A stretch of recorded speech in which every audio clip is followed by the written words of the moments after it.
Hi there, this is Preston Sandel with Home Inspection Carolina, and I am filming on my new GoPro Hero 7.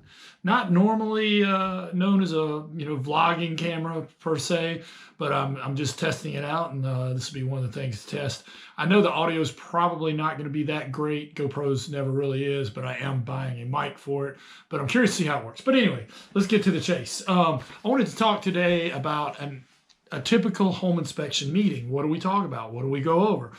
We just had our meeting this morning, and we do it on Zoom. I do it with all the guys, and we do a meeting on Zoom. In the old days, we used to meet at a restaurant, but with technology, guys had to drive from all over, and it, kind of made them, late to get to their inspections and everything. We meet every other week at 7:30.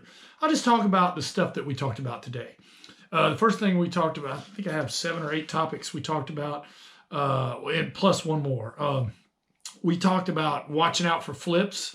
When people flip a house, a lot of times they're looking to maximize the amount of money they make, which sometimes can mean shortcutting repairs or not doing repairs properly or making things look good cosmetically. But, when you look under the hood, so to speak, there may be some problems. That was the first topic. The next one was anti-flip devices on stoves. Should be on all freestanding stoves so they don't flip over on a child. Making sure you look for those, how to test for them, and don't break the door like I did one time and had to pay for it. You just want to see, you should be able to pull on the back of it a little bit or, see if it'll tip over, and it shouldn't. All right. Let's see. Number 4. What was number 3? Yeah, that was 3. 4 was marketing updates. We're doing a lot of real estate classes right now. Just bought a marketing person who's going to be doing some calling, trying to get some 101, so that'll be good. Then we talked about gadgets. We talked about infrared cameras. The cost of infrared cameras have gone down and the quality's gone up, which is good. I think we'll see a day when almost all home inspections will include infrared cameras. Then we talked about bats, rats, and squirrels. These things wreak havoc if they get into your house. They usually like attics and crawl spaces. And when they get there, they like to chew on electrical lines, which obviously can cause problems. And they also poop, and the poop can have some really bad stuff in it.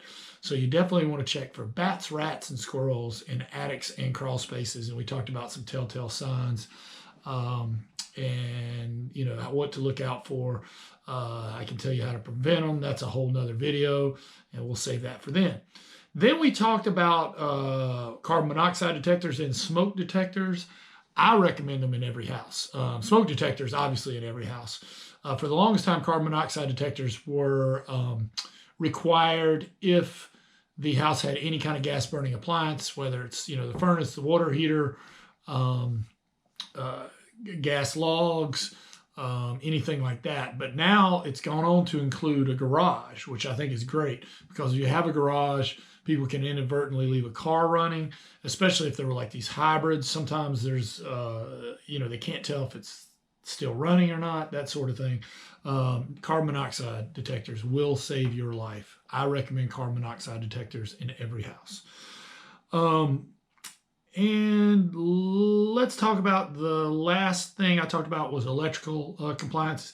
GFCI and AFCI requirements. GFCI is ground fault circuit interrupter, and AFCI is arc fault circuit interrupters. These are to prevent electrocution or shocks. Basically, the outlet will click off when it gets any irregularity in the pattern. You'll see them in kitchens, bathrooms. In fact, I can go right through the dates right now. In 1971, GFCIs were required around swimming pools. 1973, outdoor outlets. 1975, in bathrooms. And anything, moving forward has to have that after that date. 1978, GFCI outlets were required in garages. 81, whirlpools and tubs. 87, within 6 feet of a kitchen sink. 1990, unfinished basements and crawl spaces. 1993, near wet bar sinks.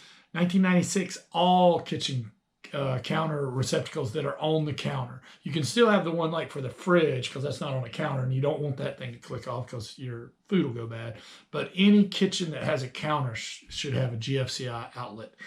In 2005, near laundry and utility sinks. All right, then let's talk about arc fault circuit interrupters. slightly the same but different.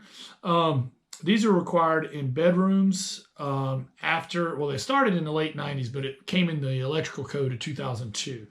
So 2002 and after, you got to have arc fault circuit interrupters in bedroom outlets. And starting in 2014, they're also required in kitchens and bathrooms. So in kitchen and bathroom, you have to have GFCI and AFCI outlets now after 2014. Anyway, so that's what we talked about on a typical home inspection meeting. We make notes, we talk about it. We also talked about AFLAC, today a little bit, and some insurance and that sort of thing. But we typically have a meeting once every 2 weeks, around an hour. And then we obviously, any inspector has questions, concerns, we'll talk about those as well. So I just wanted to give you a peek into the life of a home inspector, and thank you for watching. If you have a home inspection question, please go to homeinspectioncarolina.com. We have a lot of FAQs, and we actually have a realtor corner, lots of checklists, but you don't even have to be a realtor. There's lots of things for everybody else. And you can also email us from there if you have a question. Thanks for watching, and have a good day.